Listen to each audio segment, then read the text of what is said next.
Hi అండి. ఈరోజు నేను రొయ్యల వేపుడు చేస్తున్నాను. దానికోసం 1/2 కేజీ రొయ్యలు అయితే తీసుకున్నాను. క్లీన్ చేసి పెట్టి ముందుగా పసుపు, అలాగే కారం, ఎవరి టేస్ట్కి తగ్గట్టు వాళ్ళు వేసుకోవచ్చండి. నేనైతే 2 స్పూన్స్ వేసాను. ఉప్పు టేస్ట్కి తగ్గట్టు ఉప్పు అండి. మేమైతే తక్కువ తింటాం కాబట్టి నేను కొంచెం తక్కువగానే వేసాను. అలాగే అల్లం వెల్లుల్లి పేస్ట్ 1 స్పూను, అలాగే గరం మసాలా పౌడరు. నేనైతే స్టార్ మసాలా తీసుకున్నాను. అదొక ప్యాకెట్ వేసానండి.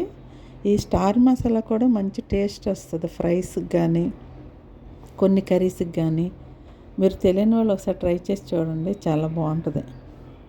అలాగే కట్ చేసి పెట్టుకున్న ఉల్లిబందు, కరివేపాకు ఇవన్నీ వేసి కలిపి నేనైతే ఒక 1/2 అవర్ పక్కన పెట్టి ఉంచాను.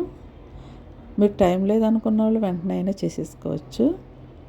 ఇలా నానబెట్టుకున్న రొయ్యలను పక్కన పెట్టి ఒక అరగంట సేపు, ఆ తర్వాత పొయ్యి మీద బాండీ పెట్టి ఆయిల్ పోసామండి. కాగిన తర్వాత ఈ రొయ్యలను అందులో వేసుకొని ఫ్రై చేసుకోవటం. ఈ రొయ్యల ఫ్రై చాలా టేస్టీగా వస్తుందండి. కర్రీ కానీ ఫ్రై అయితే ఇంకా బాగుంటుంది. చాలా టేస్ట్ అయితే ఈ రకంగా చేసుకుంటే చాలా బాగుంటుంది.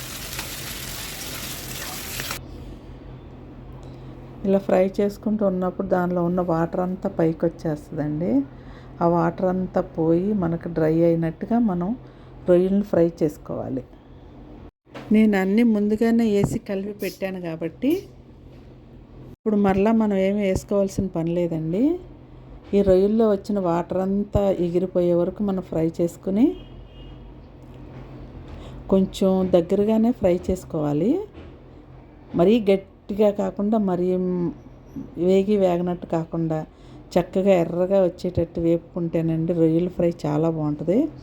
ఇలా మొత్తం ఫ్రై అయిపోయిన తర్వాత నేను చివరిగా కొత్తిమీర కూడా వేసానండి.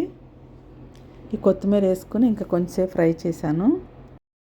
ఈ రొయ్యల ఫ్రై అనేది మరీ తెల్లగా కాకుండా కొంచెం ఎర్రగా ఫ్రై అయితే బాగా ఫ్రై అవ్వాలండి రొయ్య అనేది, అప్పుడే మంచి టేస్ట్ వస్తుంది. చూసారుగా కొత్తిమీర అన్నీ ఫ్రై అయిపోయి ఆ కలర్ చూసారా, ఆ కలర్ మారి చక్కగా రావాలండి. అలా వచ్చినప్పుడు రొయ్యల ఫ్రై అనేది మంచి టేస్ట్ వస్తుంది. చూసారుగా మా రొయ్యల ఫ్రై. నచ్చితే లైక్ చేయండి, మీ ఫ్రెండ్స్కి ఫ్యామిలీ మెంబర్స్కి షేర్ చేయండి.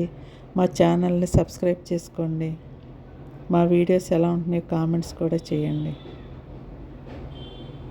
బాయ్ అండి.